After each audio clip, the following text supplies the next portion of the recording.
അവതാർ film സീരീസിന്റെ 3ാം ഭാഗം ഇറങ്ങാൻ പോവുകയാണല്ലോ. അതിനു മുമ്പ് അവതാർ ആദ്യ ഭാഗമായ അവതാറിന്റെയും പിന്നീട് ഇറങ്ങിയ 2ാം ഭാഗമായ ദ വേ ഓഫ് വാട്ടറിന്റെയും കഥ ചുരുക്കി പറയുകയാണ് ഈ വീഡിയോയിലൂടെ.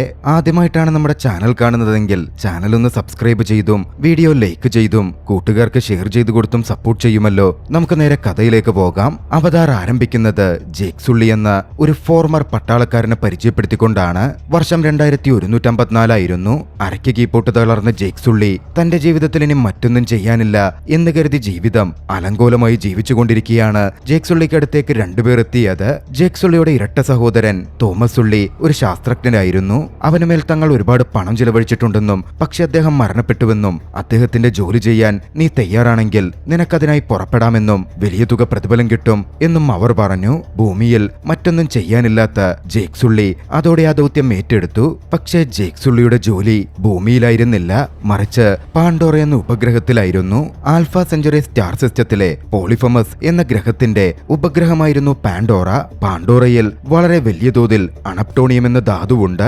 അത് കുഴിച്ചെടുത്ത് എനർജി ക്രിയേറ്റ് ചെയ്യാനും മറ്റുമായി RDA അവിടെ ഖനനം നടത്തുന്നുണ്ടായിരുന്നു. Resource development authority. അങ്ങോട്ടേക്കാണ് ജേക്ക് സുള്ളി എത്തിച്ചേർന്നത്. പക്ഷെ അവിടെ എത്തിയപ്പോഴാണ് ജേക്ക് സുള്ളി മറ്റു കുറച്ച് കാര്യങ്ങൾ മനസ്സിലാക്കുന്നത്. പാണ്ടോറ മനുഷ്യന് വാസയോഗ്യമായിട്ടുള്ള ഒരു ഗ്രഹമല്ല, പക്ഷെ അവിടെ നവി എന്ന് പേരിട്ട് വിളിക്കുന്ന ഒരു ജീവിവർഗം ജീവിക്കുന്നുണ്ട്. 10 അടിയോളം ഉയരമുള്ള നീല ശരീരമുള്ള ഒരു പ്രത്യേകതരം മനുഷ്യനോട് സാമ്യമുള്ള ജീവി. പ്രകൃതിയുമായി വളരെയധികം ഇണങ്ങി ജീവിക്കുന്ന അവർക്ക് ആകാശ മനുഷ്യർ എന്നവർ പേരിട്ട് വിളിക്കുന്ന ഭൂമിയിൽ നിന്നെത്തിയ മനുഷ്യരോട് വലിയ കലിപ്പാണ്. ആദ്യം RDA അവിടെ എത്തിയപ്പോ നവികളുമായി നല്ലൊരു ബന്ധമുണ്ടാക്കാൻ ശ്രമിച്ചിരുന്നു. പക്ഷെ അതെല്ലാം താളം തെറ്റി. ഇപ്പോൾ നവികൾ പുറത്ത് മനുഷ്യരെ കണ്ടാൽ കൊന്നുതള്ളാൻ തയ്യാറായി നിൽക്കുകയാണ്. അതുകൊണ്ട് തന്നെ RDA അവർക്കെതിരെ പ്രതിരോധം തീർക്കാൻ വേണ്ടി അവരുടെ സെക്യൂരിറ്റി ഓഫീസറായി മുൻ കേണലായ മൈൽസ് ക്വാട്രിച്ചിനെ എത്തിച്ചിട്ടുണ്ടായിരുന്നു. ക്വാട്രിച്ചിന് നവികളോട് വല്ലാത്തൊരു കലിപ്പാണുള്ളത്. അതുങ്ങളെ പൂർണ്ണമായി കൊന്നുതള്ളണം എന്നൊരു ഭാവമാണ് മൈൽസിന്റേത്. പക്ഷേ അവിടുത്തെ സയന്റിസ്റ്റായ ഡോക്ടർ ഗ്രേസിനും ഡോക്ടർ നോംസ്പെൽമാനും അത്തരമൊരു ആശയമില്ല. അവർ നവികളുമായി ഇഴകിച്ചേരാനും വേണ്ട രീതിയിൽ കാര്യങ്ങൾ ചെയ്യാനും വേണ്ടി അവതാർ എന്ന നവികളുടെ ഒരു ഹ്യൂമൻ ഹൈബ്രിഡ് ഫോം ഡെവലപ്പ് ചെയ്തെടുത്തു. അതിലെ ഒരു സയന്റിസ്റ്റ് ആയിരുന്നു ജേക്ക് സുള്ളിയുടെ സഹോദരൻ Thomas Sullia. Thomas Sullia മരണപ്പെട്ടതോടെ identical ട്വിന്നായ Jake സുള്ളിക്ക് ആ അവതാർ റണ്ണ് ചെയ്യാനുള്ള അവസരം കൈവന്നു. പക്ഷേ ജേക്ക് അതിന് യോഗ്യനല്ല എന്ന് ഗ്രേസ് ആദ്യം പറഞ്ഞെങ്കിലും മറ്റുള്ളവരുടെയും കമ്പനിയുടെയും നിർബന്ധപ്രകാരം ജേക്കിനെ ആ പ്രോഗ്രാമിലേക്ക് എടുക്കുവാൻ ഗ്രേസ് നിർബന്ധിതയാവുകയായിരുന്നു. ജേക്ക് ഒരു മുൻപട്ടാളക്കാരനാണെന്ന് മനസ്സിലാക്കിയ മൈൽസ് ക്വാട്രിച്ചിന് അവതാർ രൂപമുള്ള ജേക്കുമായി ഒരു കമ്പനി സ്ഥാപിക്കാനും ജേക്ക് വഴി നവികളെ നശിപ്പിക്കാനും പദ്ധതിയുണ്ടായിരുന്നു. എന്തായാലും ജേക്സ് തന്റെ ജോലിയിലേക്ക് കടന്നു. അവതാർ ഡ്രൈവറായി ആദ്യഘട്ടത്തിൽ തന്റെ അവതാർ രൂപവുമായി മാച്ച് ചെയ്യാൻ ജേക്സ് ശ്രമിച്ചു. പ്രത്യേകം തയ്യാറാക്കിയ മെഷീനിൽ അവതാറിലേക്ക് തന്റെ മനസ്സ് ട്രാൻസ്ഫർ ചെയ്ത ജേക്സ് അവതാറായി ഉണർന്നതും തന്റെ കാലുകൾക്ക് ചലനമുണ്ടെന്ന് മനസ്സിലാക്കി ആദ്യം എക്സൈറ്റഡ് ആയിരുന്നു. സ്വയം നിയന്ത്രിക്കാൻ ജേക്സിന് കഷ്ടപ്പെടേണ്ടി വന്നു.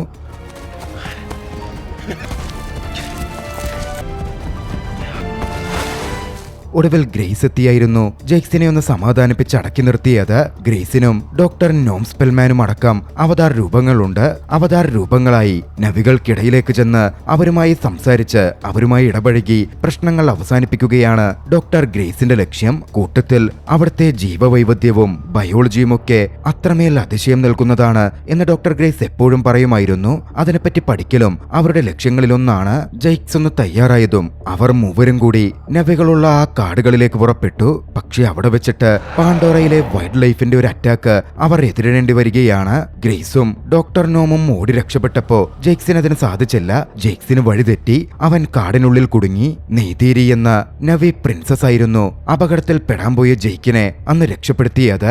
അവിടുത്തെ ജീവവൈവിധ്യങ്ങളും കാഴ്ചകളുമൊക്കെ അക്ഷരാർത്ഥത്തിൽ ജേക്സിനെ ഒന്ന് വിസ്മയിപ്പിക്കുന്നുണ്ടായിരുന്നു. നെയ്തീരിയുടെ വരുംകാല വരനും അവരുടെ ക്ലാനിന്റെ പടത്തലവനുമായ സൂട്ടെ അങ്ങോട്ടേക്ക് കടന്നു വന്നു.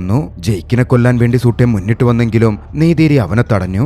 ഐവയുടെ അടയാളം താനുവിനിൽ കണ്ടെന്നും കൊല്ലരുതെന്നും അറിയിച്ചു. പിന്നാലെ ജെയ്ക്കിനെ ബന്ദിയാക്കി തന്റെ ആളുകളുടെ ഉള്ളിലേക്ക് നെയ്തീരി ജെയ്ക്കുമായിട്ടെത്തി. അവിടുത്തെ നവികൾ ജെയ്ക്കിനെതിരെ ശബ്ദമുണ്ടാക്കുന്നുണ്ടായിരുന്നു. പക്ഷെ അവിടുത്തെ സ്പിരിച്വൽ ലീഡറും നെയ്തീരിയുടെ അമ്മയുമായ മൊവാത്ത അവനെ കണ്ട് ജെയ്ക്കിനെ ഒന്നും ചെയ്യരുതെന്നും തങ്ങളുടെ കൂട്ടത്തിൽ ജീവിക്കാനും ഇടപഴകാനും അവനെ കാര്യങ്ങൾ പഠിപ്പിക്കാനും നെയ്തീരിയെ നിയോഗിച്ചു.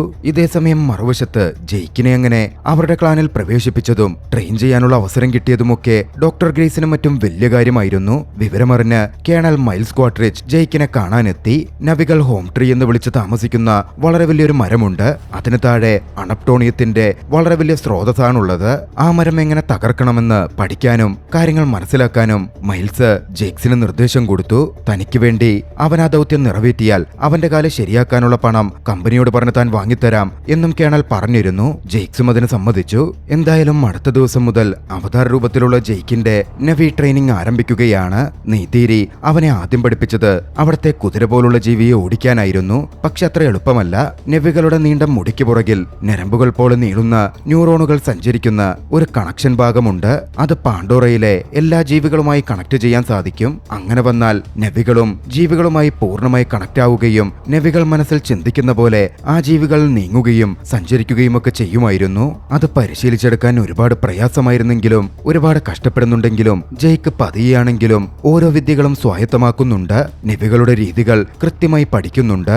ഇതേസമയം മറുവശത്ത് ജെയ്ക്കും കേണലും തമ്മിലുള്ള ബന്ധത്തെപ്പറ്റി ഡോക്ടർ ഗ്രേസ് മനസ്സിലാക്കി. ജെയ്ക്ക് അവിടെ തുടർന്നാൽ അപകടമാണെന്ന് മനസ്സിലാക്കി അവിടുത്തെ പറക്കുമലകൾക്കിടയിൽ അവർ നിർമ്മിച്ചിരുന്ന അവതാർ ഡ്രൈവ് ചെയ്യാൻ പറ്റുന്ന ഒരു ഔട്ട് പോസ്റ്റിലേക്ക് ജെയ്ക്കിനെ ഡോക്ടർ ഗ്രേസ് മാറ്റി. 3 മാസങ്ങൾ കടന്നുപോയി. 3 മാസ കാലയളവ് കൊണ്ട് നവികളുടെ രീതികളിൽ ജെയ്ക്ക് വളരെയധികം ഇംപ്രൂവ്മെന്റ് ഉണ്ടാക്കി. അവരുടെ ഭാഷ പഠിച്ചു. ജീവികളെ നിയന്ത്രിക്കാൻ പഠിച്ചു. ഇക്രാൻ എന്നവർ വിളിക്കുന്ന ഡ്രാഗൺസിനെ വരെ നിയന്ത്രിക്കാനും ഓടിക്കാനും ജെയ്ക്ക് കഴിവുണ്ടാക്കിയെടുത്തു. അങ്ങനെ ഇക്രാന്റെ പുറത്ത് പറക്കുമ്പോഴാണ് ആദ്യമായി ഐവയെ ജെയ്ക്ക് കാണുന്നത്. ഐവയാണ് പാണ്ടോറയുടെ ജീവന്റെ അടിസ്ഥാനം എന്നാണ് ഡോക്ടർ ഗ്രേസ് വിശ്വസിക്കുന്നത്. നവികൾക്ക് ഐവ ദൈവമാണ്. ഇതിനിടയിൽ ചില കാര്യങ്ങൾ കൂടി ജെയ്ക്ക് മനസ്സിലാക്കി. ആദ്യഘട്ടത്തിൽ നവികളുമായി നല്ല ബന്ധമായിരുന്നു ഡോക്ടർ ഗ്രേസിനും മറ്റുമെന്ന് പറഞ്ഞല്ലോ. അവിടെ അവരെ ഇംഗ്ലീഷ് പഠിപ്പിക്കാൻ സ്കൂൾ വരെ ഡോക്ടർ ഗ്രേസ് സ്ഥാപിച്ചിരുന്നു. പക്ഷെ അവരുടെ ഐവ തകർക്കുവാൻ വേണ്ടി വന്ന ബുൾഡോസറിനെ നെയ്തീരിയുടെ അനിയത്തി തടഞ്ഞു. ആ ആക്രമണത്തിൽ നെയ്തീരിയുടെ അനിയത്തി കൊല്ലപ്പെട്ടു. അന്നു മുതൽ നവികൾ മനുഷ്യരുടെ ശത്രുക്കളായി മാറി. മനുഷ്യർ നവികൾക്കും. പിന്നീട് അവർ തമ്മിൽ പോരാട്ടങ്ങളായിരുന്നു. ഒരു നയതന്ത്ര ബന്ധത്തിലൂടെ പ്രശ്നം പരിഹരിക്കാനാണ് അവതാർ രൂപം ക്രിയേറ്റ് ചെയ്ത് ഡോക്ടർ ഗ്രേസും സംഘവും ഇപ്പോൾ ശ്രമിക്കുന്നത്. അടുത്തൊരു ദിവസം നെയ്തീരിയും ജെയ്ക്കും ഡ്രാഗന്റെ പുറത്ത് സഞ്ചരിച്ച് വേട്ടയാടിക്കൊണ്ടിരിക്കുകയായിരുന്നു. പെട്ടെന്നാണ് ഒരു ഭീമാകാരൻ ഡ്രാഗൻ അവരെ ആക്രമിക്കാൻ വന്നത്. അതിൽ നിന്ന് രക്ഷപ്പെടാൻ അവർക്കൊരുപാട് കഷ്ടപ്പെടേണ്ടി വന്നു. പിന്നാലെ നെയ്തേരി ആ ഡ്രാഗന്റെ ഒരു ഫോസിൽ തങ്ങളുടെ ക്ലാനിലുണ്ടായിരുന്നത് കൊണ്ടുപോയി കാണിച്ചു കൊടുത്ത് ആ ഡ്രാഗനെ പറ്റിയുള്ള കാര്യങ്ങൾ ജെയ്ക്കിന് പറഞ്ഞുകൊടുത്തു. ആ ഡ്രാഗന്റെ പേര് തൊറൂക്ക് എന്നാണ്. തൊറൂക്കിനെ കൈവശപ്പെടുത്തി നിയന്ത്രിച്ച 5 പേരെ ഇതുവരെ അവരുടെ ചരിത്രത്തിലുണ്ടായിട്ടുള്ളൂ. ഇപ്പോൾ അവർ കാണുന്ന ഫോസിൽ മുത്തച്ഛന്റെ തൊറൂക്കിന്റേതാണ്. തൊറൂക്കിനെ പറത്തുന്നവർക്ക് നവികൾക്കിടയിൽ വളരെ വലിയ ബഹുമാനമാണുള്ളത്. തൊറൂക്ക് മാഗ്ദോ എന്ന പേരിലാണ് അവർ അറിയപ്പെടുന്നത്. തൊറൂക്ക് നവികളെ അടക്കം കൊല്ലുന്നതുകൊണ്ട് അവസാന നിഴലെന്ന അർത്ഥം വരുന്ന പേരിട്ടായിരുന്നു തൊറൂക്ക് എന്നതിന് വിളിച്ചിരുന്നതും. പിന്നീടായിരുന്നു ജെയ്ക്ക് പറന്ന് തങ്ങളുടെ ബേസിലേക്ക് എത്തുന്നത്. ആ സമയത്ത് കേണൽ ജെയ്ക്കുമായി സംസാരിച്ചു. തങ്ങൾ വൈകാതെ അവരുടെ ഹോം ട്രീ ആക്രമിക്കാൻ പോകുന്നു എന്ന കാര്യം പറഞ്ഞു. ജെയ്ക്കിന് അത് സഹിക്കാൻ പറ്റിയില്ല. അപ്പോഴേക്കും നവികളിൽ ഒരാളായി അവൻ മാറിയിരുന്നു. താൻ അവരുമായി സംസാരിക്കാമെന്നും അവരിപ്പോ താൻ പറഞ്ഞ കേക്കും സമയം തരണമെന്നും ജെയ്ക്ക് പറഞ്ഞെങ്കിലും കേണൽ അതൊന്നും അത്ര ചെവികൊണ്ടിരുന്നില്ല. അടുത്ത ദിവസം നെയ്തീരി ജെയ്ക്കിനെ ഐവയിലേക്ക് കൊണ്ടുപോയി ഐവയുമായി കണക്ട് ചെയ്തു. വല്ലാത്തൊരു അനുഭൂതി അവിടെ വെച്ച് ജെയ്ക്കിന് കിട്ടിയിരുന്നു. അവിടെ വെച്ച് അവർ ഒന്നാവുകയും ചെയ്തു. പിറ്റേന്ന് പുലർച്ചെ നെയ്തീരി കണ്ണു തുറന്നത് അങ്ങോട്ടേക്കെത്തിയ ബുൾഡോസർ ശബ്ദം കേട്ടിട്ടാണ്. എല്ലാം തകർക്കുവാൻ കേണലിന്റെ നേതൃത്വത്തിൽ ആക്രമണം തുടങ്ങുകയായിരുന്നു. ഡോക്ടർ ഗ്രേസും മറ്റുള്ളവരും അത് തടയാൻ വേണ്ടി ശ്രമിച്ചെങ്കിലും കേണലോട് സംസാരിച്ചെങ്കിലും അവർ അടങ്ങിയില്ല. ഒടുവിൽ തങ്ങളുടെ അവതാർ രൂപത്തിലെത്തി ഗ്രേസും ജെയ്ക്കും നവികളോട് ഹോം ട്രീ ഉപേക്ഷിച്ച് രക്ഷപ്പെട്ടു പോവാൻ പറഞ്ഞു. പലരും അതിന് തയ്യാറായില്ല.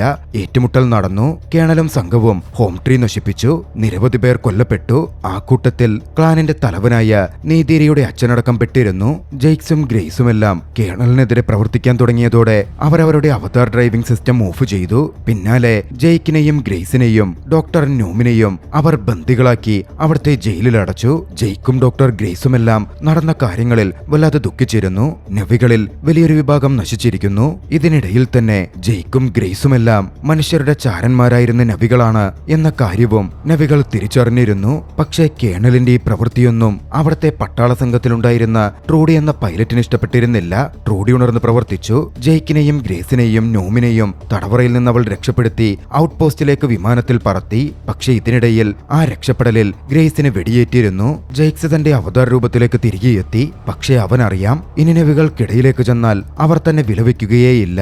അവരിലേക്ക് എത്തിച്ചേരാൻ, അവരുടെ വിശ്വാസം ഇനി പിടിച്ചെടുക്കാൻ ഒരു വഴിയേ ഉള്ളൂ. താനിനി ഒരു തൊറൂക്ക് മഗ്ദോ ആകണം. തന്റെ ഇക്രാനുമായി പറന്ന് അതിനുള്ള ശ്രമം ജെയ്ക്സ് നടത്തി. ഒടുവിൽ ഒരു തൊറൂക്കിനെ കീഴ്പ്പെടുത്തി തൊറൂക്കുമായി അവൻ നബികൾ കൂടിയിരുന്ന് പ്രാർത്ഥനയിലേർപ്പെട്ടിരുന്ന ഇടത്തേക്ക് പറന്നിറങ്ങി. തൊറൂക്ക് മഗ്ദോവായി അങ്ങോട്ടേക്കെത്തിയ ജെയ്ക്കിനെ എല്ലാവരും ഭയഭക്തി ബഹുമാനത്തോടെ നോക്കിക്കണ്ടു.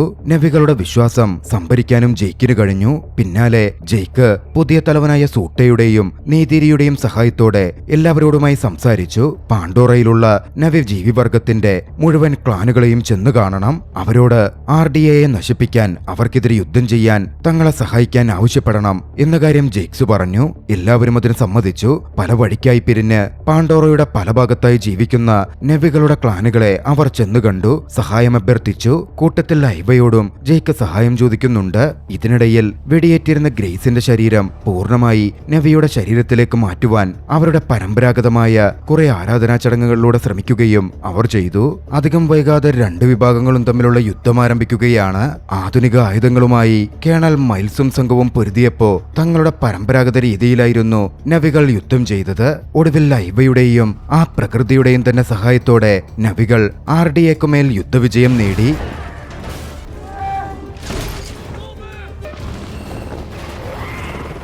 ഒടുവിൽ താൻ കൊല്ലപ്പെടുമെന്നും മനസ്സിലായ നിമിഷത്തിൽ തന്റെ AMB സ്യൂട്ട് ധരിച്ച് വലിയ വിമാനത്തിൽ നിന്ന് കേണൽ മൈൽസ് ക്വാഡ്രിച്ച് പുറത്തേക്ക് ചാടി ഔട്ട് പോസ്റ്റിലെത്തി അത് തകർത്ത് അവതാർ ലിങ്ക് യൂണിറ്റിൽ നിന്ന് ജെയ്ക്സിനെ പുറത്തെടുത്ത് കൊല്ലാനായിരുന്നു അയാളുടെ ശ്രമം. അത് തടയാനെത്തിയ നെയ്തീരിയെ ആദ്യഘട്ടത്തിൽ ക്വാഡ്രിച്ച് അടിച്ചു താഴെ വീഴ്ത്തിയിരുന്നു. പക്ഷേ നെയ്തീരി എഴുന്നേറ്റ് വന്ന് അമ്പെയ്ത് ക്വാഡ്രിച്ചിനെ കൊന്നു. പിന്നാലെ ശ്വാസം മുട്ടി പിടഞ്ഞുകൊണ്ടിരുന്ന ജെയ്ക്സിനടുത്തേക്ക് നെയ്തീരി പാഞ്ഞെത്തി. ജെയ്ക്സിന്റെ മനുഷ്യരൂപത്തെ നെയ്തീരി ആദ്യമായി കാണുകയായിരുന്നു. മാസ്ക് എടുത്തു വെച്ചുകൊടുത്ത് ജെയ്ക്സിന്റെ ജീവൻ നീതിരി സംരക്ഷിച്ചു. യുദ്ധത്തിൽ സൂട്ടെ മരണാസനായി പോയിരുന്നു. സൂട്ടെ അവതാര രൂപത്തിലേക്ക് ഉണർന്നു വന്ന ജെയ്ക്സിനെ തന്റെ അടുത്തേക്ക് വിളിച്ചു വരുത്തി. തങ്ങളുടെ ക്ലാനിന്റെ തലവനായി ജെയ്ക്സിനെ സൂട്ടെ പ്രഖ്യാപിച്ചു. വൈകാതെ RDA മുഴുവനായി കീഴടക്കിയ നവികൾ അവിടുണ്ടായിരുന്ന മനുഷ്യരെ മുഴുവൻ ഭൂമിയിലേക്ക് തിരികെ അയച്ചു. നവികളുടെ കൂടെ നിൽക്കാൻ താല്പര്യം പ്രകടിപ്പിച്ച നല്ലവരായ ആളുകൾ മാത്രം നവികൾ കൂടെ നിർത്തി.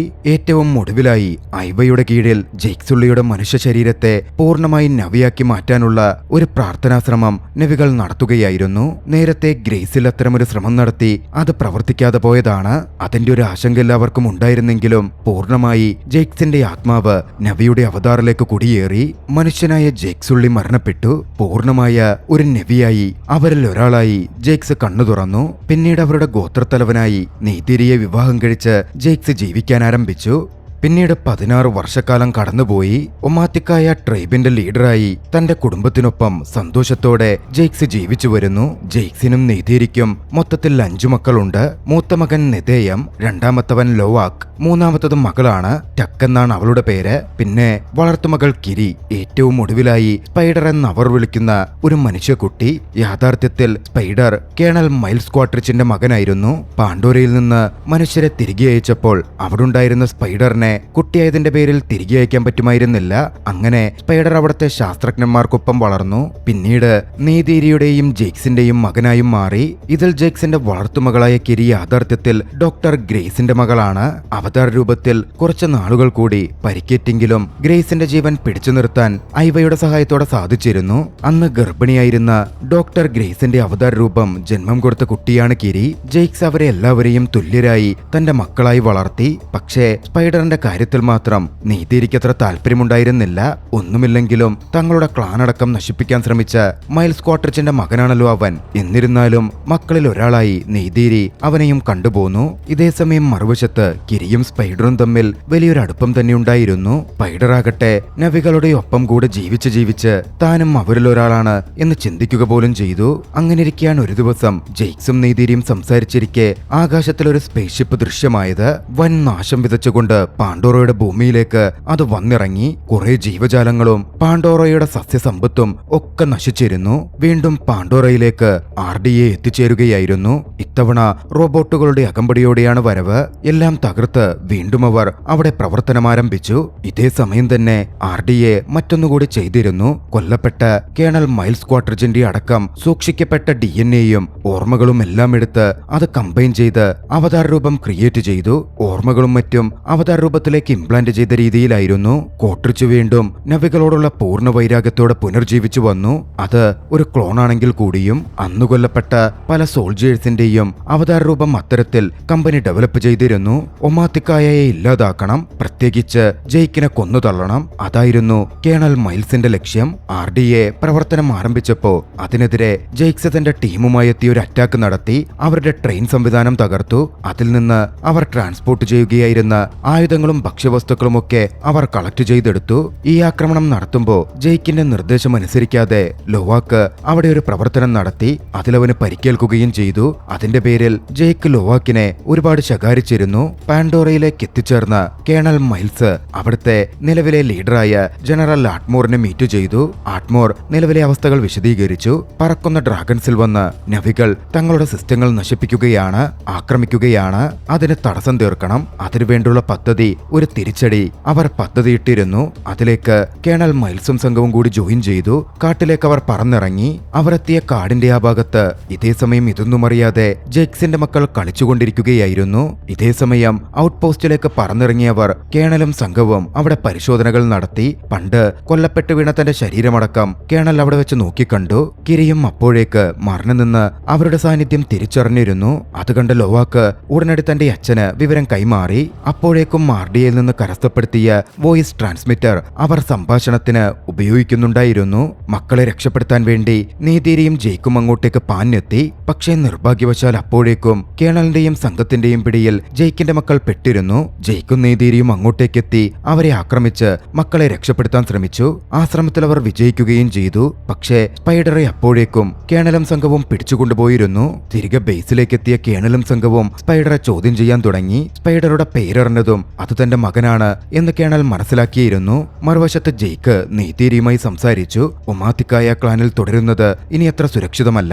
ഇവിടെ ഇപ്പോൾ നമ്മൾ മാത്രമേയുള്ളൂ. സ്പൈഡറിൽ നിന്ന് അവർ വിവരങ്ങൾ മനസ്സിലാക്കിയാൽ അവരിങ്ങോട്ടേക്ക് ആക്രമണത്തിനെത്തും. നമുക്ക് ഈസ്റ്റേൺ സീസൈഡിലേക്ക് പോകാം. അതായിരിക്കും കുടുംബത്തിന്റെ സുരക്ഷയ്ക്ക് നല്ലത്. ജെയ്ക്ക് പറയുന്നത് നീതിരിക്കും മനസ്സിലാവുമായിരുന്നു. പ്രിയപ്പെട്ട നാടും വീടുമൊക്കെ ഉപേക്ഷിച്ച് പോകണമെങ്കിലും നീതിരി അതിന് തയ്യാറായി. മറുവശത്ത് spider our ചോദിച്ചിട്ടൊന്നും പറയുന്നുണ്ടായിരുന്നില്ല.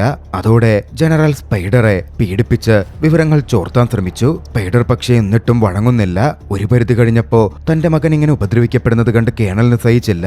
Colonel machine of ചെയ്തു. ഇത് താൻ ഡീൽ ചെയ്തോളാം എന്ന് പറഞ്ഞ് സ്പൈഡറെ കൊണ്ടുപോയി അവനോട് അടുപ്പം സ്ഥാപിച്ചു. ഒടുവിൽ സ്പൈഡറുടെ മനസ്സിൽ ഒരു സ്ഥാനം കണ്ടെത്തി അവനോട് കളവുകൾ പറഞ്ഞ് നവികളെപ്പറ്റി കൂടുതലായി കേണൽ മൈൽസ് മനസ്സിലാക്കാൻ തുടങ്ങി. അധികം വൈകാതെ ഒമാത്തിക്കായ ക്ലാനിനോട് യാത്ര പറഞ്ഞ് അവരോടും രക്ഷപ്പെട്ടു പോവാൻ പറഞ്ഞ ശേഷം ജെയ്ക്സും കുടുംബവും അവിടെ നിന്ന് പറന്നകന്നു. അവർ എത്തിച്ചേർന്നത് കടലുമായി ഇഴുകി ജീവിക്കുന്ന മെറ്റ്കൈന എന്ന ക്ലാനിന്റെ അടുത്തേക്കായിരുന്നു. മെറ്റ്കൈന ട്രൈബും അവരും തമ്മിൽ കാഴ്ചയിൽ തന്നെ വ്യത്യാസമുണ്ട്. കടലുമായി ഇഴുകി ജീവിക്കുന്നവരായതുകൊണ്ട് അവരുടെ ശരീരത്തിന്റെ കളർ കുറച്ചുകൂടി മാറ്റമുള്ളതായിരുന്നു. ജെയ്ക്സും സംഘവും അവിടെ എത്തിയപ്പോ ആദ്യഘട്ടത്തിൽ അവിടെയുള്ളവർ അവരെ കളിയാക്കാനും മറ്റും ആരംഭിച്ചു. പിന്നാലെ അവിടുത്തെ ഗോത്രത്തലവൻ എത്തി. ടൊനോവാരി എന്നായിരുന്നു അദ്ദേഹത്തിന്റെ പേര്. ജെയ്ക്സ് അദ്ദേഹത്തോട് അഭയം ചോദിച്ചു. പക്ഷേ വെള്ളവുമായി ബന്ധപ്പെട്ട് ജീവിക്കുന്ന തങ്ങളുടെ ഒപ്പം അവർക്ക് ജീവിക്കൽ ബുദ്ധിമുട്ടായിരിക്കും, അവിടെ സർവൈവ് ചെയ്യാൻ അവർക്ക് സാധിച്ചേക്കില്ല എന്നൊരു സംശയമായിരുന്നു ഗോത്രത്തലവൻ പ്രകടിപ്പിച്ചത്. പക്ഷേ ജെയ്ക്ക് പറഞ്ഞു, ഞങ്ങൾ പെട്ടെന്ന് തന്നെ ഇവിടുത്തെ രീതികൾ അഡാപ്റ്റ് ചെയ്തോളാം. മനുഷ്യരുടെ സംഘം ആക്രമണം നടത്തുന്നതും അവർ തങ്ങളെ കൊല്ലാൻ വരുന്ന കാര്യവും കൂടി ജെയ്ക്ക് വെളിപ്പെടുത്തിയതോടെ ടൊനോവാരി അവർക്ക് അഭയം കൊടുക്കാമെന്ന് സമ്മതിച്ചു. കൂട്ടത്തിൽ അവിടുത്തെ സ്പിരിച്വൽ ലീഡറായ ടൊനോവാരിയുടെ ഭാര്യ അതിനെ സമ്മതമറിയിക്കുകയും ചെയ്തു. അവർക്ക് വേണ്ട പരിശീലനം കൊടുക്കാനും തന്റെ മക്കളോടടക്കം ടൊനോവാരി നിർദ്ദേശിച്ചിരുന്നു. അങ്ങനെ ജെയ്ക്സിന്റെ മക്കൾ ടൊനോവാരിയുടെ മക്കൾക്കൊപ്പം കടലാഴങ്ങളിൽ പരതി. അവർ അവിടുത്തെ രീതികൾ പഠിക്കാനും നീന്താനും തുടങ്ങി. പക്ഷേ പറയുന്നത് അനുസരിക്കുന്ന സ്വഭാവം ലോവാക്കിന് പണ്ടേയില്ലല്ലോ. അവിടുത്തെ കടലിലെ ഒരു ക്രിയേച്ചറുമായി കണക്ട് ചെയ്യാൻ ശ്രമിച്ച് അവൻ ചെറുതായൊന്ന് അപകടത്തിൽപ്പെട്ടു. അതുകണ്ട് ടൊനോവാരിയുടെ മക്കൾ ചിരിക്കുകയും ചെയ്തിരുന്നു. പക്ഷെ എല്ലാവരെയും അതിശയിപ്പിച്ചത് കിരിയായിരുന്നു. കിരിക്ക് ഒരു സ്പിരിച്വൽ ബന്ധം ആ കടലുമായി അനുഭവപ്പെട്ടു. വളരെ പെട്ടെന്ന് തന്നെ അതുമായി താതാത്മ്യത്തിലാവാനും അവൾക്ക് സാധിക്കുന്നുണ്ടായിരുന്നു. ഒരു ദിവസം ദിവസം കിരിക് കടലിനിടയിൽ മെഡിറ്റേറ്റ് ചെയ്യുമ്പോൾ ടൊനോവാരിയുടെ മകൻ അനോങ്ങും സംഘവും അങ്ങോട്ടേക്ക് വന്നു. അനോങ് കിരിയെ കളിയാക്കാനും പ്രശ്നമുണ്ടാക്കാനും തുടങ്ങി. അത് കേട്ട് അങ്ങോട്ടേക്ക് വന്ന ലോവാക്ക് അനോങ്ങിനെ ഇടിച്ചിട്ടു. അതവിടെ വലിയ പ്രശ്നമായി. കൂട്ടയിടി തന്നെ നടന്നിരുന്നു. വിവരം ജയിക്കറിനപ്പോ അനോങ്ങിനോട് നമ്മളിവിടെ അഭയം തേടിയെത്തവരാണെന്നും നിങ്ങൾ ചെയ്തത് തെറ്റാണെന്നും പറഞ്ഞ് മക്കളോട് പോയി ക്ഷമ ചോദിക്കാൻ പറഞ്ഞു. മനസ്സെല്ലാം മനസ്സോടെ ലോവാക്കത് സമ്മതിച്ചു. അനോങ്ങിനടുക്കൽ പോയി ക്ഷമയും ചോദിച്ചു. പക്ഷേ അനോങ് അത് മനസ്സുകൊണ്ട് ക്ഷമിച്ചിരുന്നില്ല. അവനൊരു പണി കൊടുക്കാൻ തീരുമാനിച്ച് വേട്ടയ്ക്കായി പുറപ്പെടാനൊരുങ്ങിയിരുന്ന അനോങ്ങും കൂട്ടുകാരും ലോവാക്കിനെയും തങ്ങളുടെ കൂടെ ക്ഷണിച്ചു. ഇലു എന്ന് പറയുന്ന ഒരു കടൽ ജീവിയെ റെയ്ഡ് ചെയ്താണ് അവർ വേട്ടയാടുന്നത്. അവരങ്ങനെ വേട്ടയാടാനായി പോയത് നിരോധിത മേഖലയിലേക്കായിരുന്നു. അതിന് ഒരു കാരണവുമുണ്ട്. അവിടെ രാക്ഷസ മൃഗങ്ങളുണ്ട്, കടൽ ജീവികൾ. അതിന് ലോവാക്കിനെ ഇട്ടുകൊടുക്കലായിരുന്നു അനാങ്ങിന്റെ ലക്ഷ്യം. അക്കാര്യമൊന്നും ആ ലോവാക്കിന് അറിയില്ലല്ലോ. അവിടെ വെച്ച് അവരൊരു കടൽ ജീവിയുടെ ആക്രമണത്തിനിരയായി. രക്ഷപ്പെടാൻ വേണ്ടി അവൻ നീന്തി ഒളിച്ചിരുന്നു. ഒരു ഘട്ടത്തിൽ അവന്റെ ബോധം മറഞ്ഞു. ബോധം തെളിയുമ്പോ അവൻ രക്ഷപ്പെട്ടിട്ടുണ്ട്. അവനൊരു ജീവിയുടെ ചിറകിലാണ്. ടുൾക്കോൺ ജീവി വിഭാഗത്തിൽപ്പെട്ട ഒരു ജീവിയാണത്. പയക്കാൻ എന്നാണ് ആ ജീവിയുടെ പേര്. സാധാരണയായി ടുൾക്കോണുകൾ കൂട്ടമായിട്ടാണ് സഞ്ചരിക്കുന്നത്. മനുഷ്യരെക്കാൾ ബുദ്ധി കൂടിയ, ഇമോഷൻസ് കൂടിയ ഒരു ജീവിവർഗം. വയലൻസിനും അക്രമത്തിനുമൊക്കെ എതിരായി സമാധാനപ്രിയരായി ജീവിക്കുന്നവർ. പയക്കാൻ പക്ഷി ഒറ്റക്കായിരുന്നു. ടുൾക്കോൺ വിഭാഗത്തിൽ നിന്ന് പുറത്താക്കപ്പെട്ടവനാണ് അവൻ. അവനൊരു കൊലപാതകിയും അക്രമകാരിയുമാണെന്നാണ് പറയപ്പെടുന്നത്. പക്ഷേ ലോവാക്കിനെ അവൻ രക്ഷപ്പെടുത്തിയിരിക്കുന്നു. മെറ്റ്കൈന ക്ലാനിനെ സംബന്ധിച്ച് ടുൾക്കൂണുകൾ അവരുടെ സ്പിരിച്വൽ ഫാമിലിയുടെ ഭാഗമാണ് എന്നാണ് വിശ്വസിക്കുന്നത്. ടുൾക്കൂണുകളെ അവർ സഹോദരങ്ങളെ പോലെയാണ് കാണുന്നത്. പരിക്കേറ്റിരുന്ന പയക്കാനെ ലോവാക്ക് സഹായിച്ചു. അവർ പെട്ടെന്ന് തന്നെ അടുപ്പത്തിലായി സുഹൃത്തുക്കളാവുകയും ചെയ്തു. ലോവാക്കിനെ രക്ഷപ്പെടുത്തി കരയിലെത്തിച്ചത് പയക്കാനായിരുന്നു. ലോവാക്ക് തിരികെ എത്തിയെങ്കിലും തന്നെ ചതിച്ച അനാങ്ങിനെതിരെ പറഞ്ഞില്ല. അതുകൊണ്ട് തന്നെ അനാങ്ങിന്റെ റെസ്പെക്ട് നേടിയെടുക്കാൻ ലോവാക്കിന് കഴിഞ്ഞു. അവർ സൗഹൃദത്തിലുമായി. തന്നെ രക്ഷപ്പെടുത്തിയ ടുൾക്കൂണിന്റെ കഥ അവൻ അവരോടായി പറഞ്ഞു. അവരാരും അവനെ വിശ്വസിക്കുന്നുണ്ടായിരുന്നില്ല. പ്രത്യേകിച്ചും പയക്കാൻ അക്രമകാരിയായ ഒരു ടുൾക്കൂണാണ് എന്നാണ് അവർ വിശ്വസിച്ചിരുന്നത്. അടുത്ത ദിവസം കൂട്ടുകാർക്കൊപ്പം കടലിനടിയിൽ പോയ കിരി അവിടുത്തെ ഐവയെ കണ്ടു. ഐവയിൽ അവൾ കണക്ട് ചെയ്തു. തന്റെ അമ്മയുടെ ഓർമ്മകളും അമ്മയെയും അവൾ മുമ്പിൽ കണ്ടു. അമ്മയുമായി സംവദിച്ചു. ഡോക്ടർ ഗ്രേസ് ആയിരുന്നു അത്. അമ്മയ്ക്കടുത്ത് തന്റെ അച്ഛൻ ആരാണ്, തനിക്കെങ്ങനെയാണ് ഇവിടവുമായി ഇത്രയധികം കണക്ട് ആവുന്നത് എന്നവൾ ചോദിച്ചപ്പോഴേക്കും കിരിക്ക് അപസ്മാരം വന്നു. കൂട്ടുകാർ വേഗത്തിൽ അവളെ പൊക്കിയെടുത്ത് കരയിലെത്തിച്ചു. മകളുടെ അവസ്ഥ പരിശോധിക്കാൻ സയന്റിസ്റ്റ് സുഹൃത്തുക്കളായ നോമിനെയും മാക്സിനെയും ജയ്ക്ക് വിളിച്ചു വരുത്തി. അവർ പരിശോധിച്ചു. കിരിക്ക് അപസ്മാരം വന്നതാണ് എന്നവർ ഉറപ്പിച്ചു. അപ്പോഴേക്കും മെറ്റ്കൈന ക്ലാനിന്റെ ആത്മീയ നേതാവ് കൂടിയായ റൊണാൾഡ് വന്ന് അവൾക്ക് വേണ്ട ചികിത്സ ചെയ്ത് അവളെ സംരക്ഷിച്ചിരുന്നു. മാക്സും നോമും തങ്ങളുടെ കണ്ടെത്തലുകളിൽ നിന്ന് പറഞ്ഞു, അവൾ ഇവിടുത്തെ ഐവയുമായി കണക്ട് ചെയ്യൽ വലിയ അപകടമാണ്. ഒരിക്കൽ കൂടി കടലിനടിയിൽ വെച്ച് അവൾ ഐവയുമായി കണക്ട് ചെയ്താൽ ഒരുപക്ഷെ അവളുടെ മരണം വരെ സംഭവിക്കാം. അത് പറഞ്ഞിട്ടായിരുന്നു അവർ മടങ്ങിയത്. റൊണാൾഡിന്റെ സഹായത്തോടെ കിരി എന്തായാലും പെട്ടെന്ന് തന്നെ സുഖം പ്രാപിച്ചു. ഇതേസമയം മറുവശത്ത് മൈൽസ് ക്വാട്രിച്ചിന്റെ വാക്കുകളിലും നുണകളിലും വീണിരുന്ന സ്പൈഡർ നവികളുടെ രീതികൾ അവരെ പഠിപ്പിച്ചു കൊടുത്തു. ക്വാട്രിച്ചടക്കം അവരുടെ സംഘത്തിലെ പലരും ഇക്രാനെ അടിമപ്പെടുത്തി. പിന്നീട് അതിൽ പറന്ന് ചുറ്റും നിരീക്ഷിക്കാനും മറ്റും ആരംഭിച്ചു. അവർക്ക് വേണ്ട കാര്യങ്ങൾ ഒന്നും അറിയാതെ സ്പൈഡർ പറഞ്ഞുകൊടുക്കുകയും ചെയ്തു. കടലിൽ നിരീക്ഷണവും റിസർച്ചും നടത്തിയിരുന്ന RDAയുടെ ഒരു ടീമുണ്ടായിരുന്നു. അങ്ങോട്ടേക്ക് ഏകദേശ സൂചനകൾ കിട്ടി. കേണൽ മൈൽസും സംഘവും പറന്നെത്തി. അവരുടെ സഹായത്തോടെ മെറ്റ്കൈന ദ്വീപിൽ ചെന്ന് ജെയ്ക്സിനെയും മറ്റും അന്വേഷിക്കാനും ആരംഭിച്ചു. അവരാരും പക്ഷേ ജെയ്ക്സിനെ പറ്റിയൊന്നും തുറന്നു പറഞ്ഞില്ല. അവിടെ മൈൽസും മറ്റും നടത്തുന്ന ആക്രമണങ്ങൾ കണ്ടപ്പോഴായിരുന്നു സ്പൈഡറിന് കുറെ സത്യങ്ങളെങ്കിലും വെളിപ്പെടുന്നത്. പിന്നാലെ ജെയ്ക്കിനെ പുറത്തു കൊണ്ടുവരാൻ കേണൽ മൈൽസും സംഘവും ഒരു തീരുമാനത്തിലെത്തി. മെറ്റ്കൈനകളുടെ സ്പിരിച്വൽ സഹോദരങ്ങളായിട്ടാണല്ലോ ടുൾക്കൂണുകളെ കാണപ്പെടുന്നത്. ടുൾക്കൂണുകളെ വേട്ടയാടുക, ക്രൂരമായി കൊന്നൊടുക്കുക. അപ്പോൾ അത് ചോദിക്കാൻ ജെയ്ക്ക് എന്തായാലും വരും എന്നൊരു കണക്കുകൂട്ടൽ കേണലിനുണ്ടായിരുന്നു. മറൈൻ റിസർച്ചറായ RDAയുടെ സ്റ്റാഫിനൊപ്പം ചേർന്ന് ടുൾക്കൂണുകളെ പിടിക്കാനും കൊല്ലാനുമൊക്കെ കേണൽ ജോയിൻ ചെയ്തു. പക്ഷെ അതിനെ കൊല്ലുന്നതിന് പിന്നിൽ മറ്റൊരു കാര്യം കൂടിയുണ്ട്. ടുൾക്കൂണുകളുടെ ബ്രെയിനിനുള്ളിൽ ഒരു പ്രത്യേകതരം ലിക്വിഡ് ഉണ്ട്. അത് മനുഷ്യർക്ക് അമൃത് പോലെ ഭവിക്കും. ദീർഘായുസും മറ്റും കിട്ടും. നിലവിൽ അതിന്റെ പേരിലാണ് പാണ്ടോറയിലേക്ക് ധനസഹായം ഒഴുകുന്നത് പോലും. ഒരു ചെറിയ ബോട്ടിലിന് വരെ 80 മില്യൺ വിലയുണ്ട്. അവരങ്ങനെ ടുൾക്കൂണുകളെ പിടിച്ച് കൊല്ലാനും മറ്റും തുടങ്ങി. ഒടുവിൽ മെറ്റ്കൈനകളുടെ ശ്രദ്ധയിലും അത് പെട്ടു. അത്തവണ കൊല്ലപ്പെട്ടത് മെറ്റ്കൈനയുടെ സ്പിരിച്വൽ ലീഡറായ ഗോത്രത്തലവന്റെ ഭാര്യയുടെ ജെയ്ക്സുള്ളിയുടെ ആത്മസഹോദരിയായിരുന്ന റോവ എന്ന ടുൾക്കൂണായിരുന്നു. അത് മിറ്റ്കായിനയുടെ രോഷത്തെ ഉണർത്തി. പുറം ലോകത്തുനിന്നുള്ള മനുഷ്യർ അവിടെത്തി അവരുടെ തുൾക്കൂണുകളെ തന്നെ കൊന്നുതള്ളുന്നു. അതോടെ അവർ ശത്രുക്കൾക്കെതിരെ ഒരു പോരാട്ടത്തിനിറങ്ങിയെങ്കിലും ഒരു തരത്തിൽ ജെയ്ക്സുള്ളി അവരെ പറഞ്ഞു നിർത്തി. ട്രാക്കറുകൾ വെച്ചിട്ടാണ് തുൾക്കൂണുകളെ അവർ വേട്ടയാടുന്നത്. അതുകൊണ്ട് ആദ്യം ട്രാക്കറുകൾ ഒഴിവാക്കി തുൾക്കൂണുകളെ രക്ഷപ്പെടുത്താൻ ജെയ്ക്സുള്ളി അവരോട് പറഞ്ഞു. കേണലിന്റെ കുരുക്കും ട്രാപ്പും ജെയ്ക്സുള്ളി തിരിച്ചറിഞ്ഞതിനാലായിരുന്നു അപ്രകാരം പ്രവർത്തിച്ചത്. ഇതിനിടയിൽ പയക്കാൻ അപകടത്തിലാകുമോ എന്ന് ലോവാക്ക് ഭയക്കുന്നുണ്ട്. പയക്കാൻ ലോവാക്കിന്റെ ആത്മമിത്രമാണല്ലോ. പോരാത്തതിന് തന്റെ അമ്മയെയും കൂട്ടുകാരെയും കൊല്ലാൻ ശ്രമിച്ചപ്പോഴാണ് അവൻ തിരികെയടിച്ചത് എന്ന കാര്യവും ലോവാക്കിനറിയാം. മറ്റുള്ളവർ കരുതുന്ന പോലെ പയക്കാൻ ഒരു കൊലപാതകിയൊന്നുമല്ല. ലോവാക്ക് പയക്കാനും മുന്നറിയിപ്പ് കൊടുക്കാനായി പുറപ്പെട്ടു. കൂട്ടത്തിൽ അവന്റെ സഹോദരങ്ങളും ഗോത്രത്തലവന്റെ മക്കളും കൂടെ പോയി. പയക്കാന്റെ മേലും ട്രാക്കർ ഉണ്ടായിരുന്നു. അവർ അത് റിമൂവ് ചെയ്യാൻ നോക്കുമ്പോൾ സാധിക്കുന്നില്ല. പയക്കാനെ പിടികൂടാൻ വേണ്ടി 2 കിലോമീറ്റർ അപ്പുറത്തു നിന്നും കേണലും സംഘവും അവരുടെ ഷിപ്പുമായിട്ടെത്തുന്നുണ്ടായിരുന്നു. തങ്ങളെ കൊണ്ടത് സാധിക്കില്ലെന്ന് കണ്ടതും കുട്ടികൾ ജെയ്ക്കിനെയും മറ്റും വിവരമറിയിച്ചു. കുട്ടികൾ അപകടത്തിലാണെന്ന് മനസ്സിലായതും ജെയ്ക്കും നെയ്തേരിയും ഗോത്രത്തലവനെയും ഭാര്യയെയും ആ വിവരം ധരിപ്പിച്ചു. പിന്നാലെ അവരെല്ലാവരും ചേർന്ന് യുദ്ധകാഹളം മുഴക്കി ആ ഭാഗത്തേക്ക് പുറപ്പെടാൻ തുടങ്ങി. ഒരു തരത്തിൽ കുട്ടികൾ പയക്കാന്റെ മേലുള്ള ട്രാക്കർ എടുത്തു. അവർ വെള്ളത്തിനടിയിലേക്ക് ഊളിയിട്ടു. പക്ഷേ കേണലും സംഘവും അപ്പോഴേക്കും അവരെ കണ്ടുകഴിഞ്ഞിരുന്നു. അത്യാധുനിക സൗകര്യങ്ങൾ ഉപയോഗിച്ച് തന്റെ ആളുകളെ കൊണ്ട് കേണൽ അവരെ തിരയാൻ തുടങ്ങി. ഒടുവിൽ ഗോത്രത്തലവന്റെ മകളെയും ടുക്കിനെയും ലോവാക്കിനെയും അവർ ബന്ദികളാക്കി. അപ്പോഴേക്കും ജെയ്ക്കും സംഘവും അങ്ങോട്ടേക്ക് എത്തിയിരുന്നു. ദൂരെ നിന്നും ബോട്ടിൽ ബന്ധിപ്പിച്ചിരുന്ന അവരെ ജെയ്ക്സുള്ളി നോക്കിക്കണ്ടു. സ്പൈഡർ അവരെ രക്ഷിക്കാതിരിക്കാൻ സ്പൈഡറെ കേണൽ മൈൽസ് അകത്തേക്ക് അയച്ചിരുന്നു. ബന്ദിയാക്കി നിർത്തിയിരുന്നു. കുട്ടികളെ വേണമെങ്കിൽ ജെയ്ക്സുള്ളിയോട് മാത്രം ഒറ്റയ്ക്ക് വരുവാൻ കേണൽ വെല്ലുവിളിച്ചു. ജെയ്ക്സ് കൊല്ലപ്പെടാൻ തീരുമാനിച്ച് മുമ്പോട്ടേക്ക് പോവാൻ തീരുമാനിച്ചിരുന്നു. പക്ഷെ അപ്പോഴേക്കും പയക്കാൻ അതിൽ ഇടപെട്ടു. തന്റെ സുഹൃത്തിനെ രക്ഷിക്കാൻ പയക്കാൻ ഒരു ആക്രമണം നടത്തി.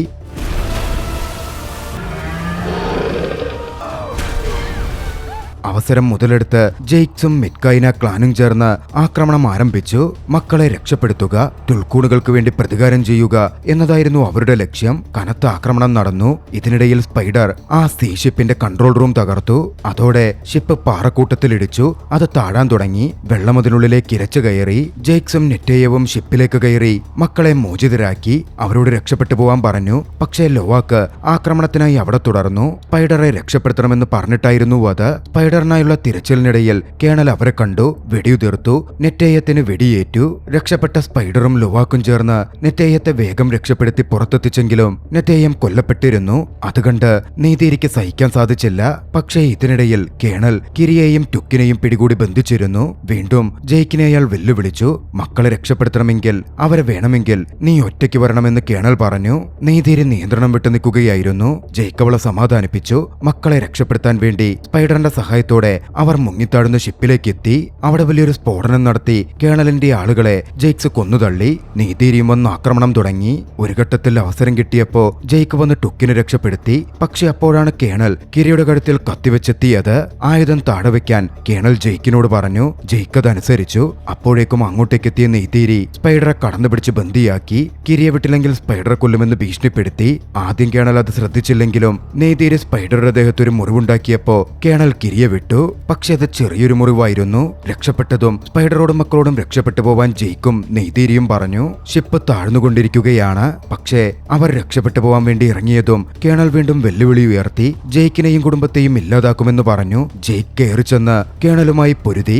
സമാധാനത്തോടെ ജീവിക്കാൻ കേണൽ ഇല്ലാതാവണം എന്ന് ജെയ്ക്കിന് അറിയാമായിരുന്നു. ശക്തമായ ഏറ്റുമുട്ടൽ നടന്നു. നീതീരിയും മക്കളും മുങ്ങിത്താഴ്ന്ന ഷിപ്പിൽ നിന്ന് പുറത്തു കിടക്കാൻ ശ്രമിച്ചുകൊണ്ടിരുന്നു. വെള്ളത്തിനടിയിൽ കിടന്ന് കേണലും ജെയ്ക്കും വലിയ രീതിയിൽ ഫൈറ്റ് ചെയ്തു. ഒടുവിൽ കേണലിന്റെ കഴുത്തിനെരിച്ച് അബോധാവസ്ഥയിലാക്കി. കേണൽ മരിച്ചു എന്ന് ചിന്തിച്ച് ജെയ്ക്ക് അവിടെ നിന്ന് പുറത്തു കിടക്കാൻ ശ്രമിച്ചു. പക്ഷേ മയങ്ങി വീണ് ജെയ്ക്കും മുങ്ങിത്താടാൻ തുടങ്ങിയിരുന്നു. അച്ഛൻ വന്നിട്ടില്ലെന്ന് കണ്ടതും മക്കൾ ഷിപ്പിനുള്ളിലേക്ക് ഇറങ്ങി അച്ഛനെ തിരയാൻ തുടങ്ങി. കടലിലെ ഐവയുമായി കണക്ഷനുള്ള കിരിയുടെ സഹായത്തോടെ ലോവാക്ക് അച്ഛനെ രക്ഷപ്പെടുത്തി പുറത്തെത്തിച്ചു. ഇതിനിടയിൽ ലോവാക്കിനെ രക്ഷപ്പെടുത്താൻ പോയ സ്പൈഡർ തന്റെ അച്ഛനായ കേണലിനെ കണ്ടിരുന്നു. കേണൽ മരിച്ചിരുന്നില്ല. സ്പൈഡറിന് അച്ഛനെ ഉപേക്ഷിക്കാൻ സാധിച്ചില്ല. കേണൽ മൈൽസിനെ സ്പൈഡറും രക്ഷപ്പെടുത്തി. പയക്കാനെത്തി മുഴുവൻ കുടുംബത്തെയും സുരക്ഷിതമായ സ്ഥലത്തേക്ക് കൊണ്ടുപോയി. കേണൽ മൈൽസ് സ്പൈഡറോട് തന്റെ കൂടെ വരാൻ പറഞ്ഞെങ്കിലും മൈൽസ് ശരിയല്ലെന്നും മനസ്സിലാക്കിയ അവൻ അച്ഛനെ ഉപേക്ഷിച്ച് ജെയ്ക്സിനും കുടുംബത്തിന്റെ അടുത്തേക്കും തന്നെ പോയി. പിന്നീട് നിതേയത്തിന്റെ ശവസംസ്കാര ചടങ്ങുകൾ നടന്നു. കടലിനടിയിലെ ഐവയിൽ അവൻ അഭയം പ്രാപിച്ചു. ഐവ അവനെ സ്വീകരിച്ചു. അവിടം വിട്ട് പോകുവാൻ ജെയ്ക്സ് തീരുമാനിച്ചിരുന്നു. പക്ഷേ ഗോത്രത്തലവൻ പറഞ്ഞു, നിങ്ങളുടെ മകൻ ഇപ്പോൾ നമ്മുടെ പൂർവികർക്കൊപ്പമാണ്. നിങ്ങളും ഇപ്പോൾ പൂർണ്ണമായി കടൽവാസികളായിരിക്കുന്നു. ജെയ്ക്കും നെയ്തേരിയും കടലിനടിയിലെ ഐവയ്ക്കടുത്ത് പോയി.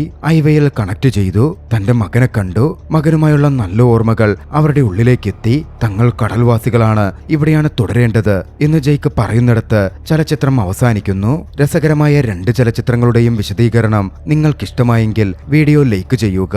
അഭിപ്രായങ്ങളും നിർദ്ദേശങ്ങളും കമന്റുകളിൽ രേഖപ്പെടുത്തുക. കഴിയുമെങ്കിൽ ചാനൽ സബ്സ്ക്രൈബ് ചെയ്തും കൂട്ടുകാർക്ക് ഷെയർ ചെയ്തു കൊടുത്തും ഞങ്ങളെ സപ്പോർട്ട് ചെയ്യുക. അടുത്ത എപ്പിസോഡിൽ മറ്റൊരു മികച്ച ചലച്ചിത്രവുമായി നമുക്ക് കണ്ടുമുട്ടാം. അതുവരെ ബൈ.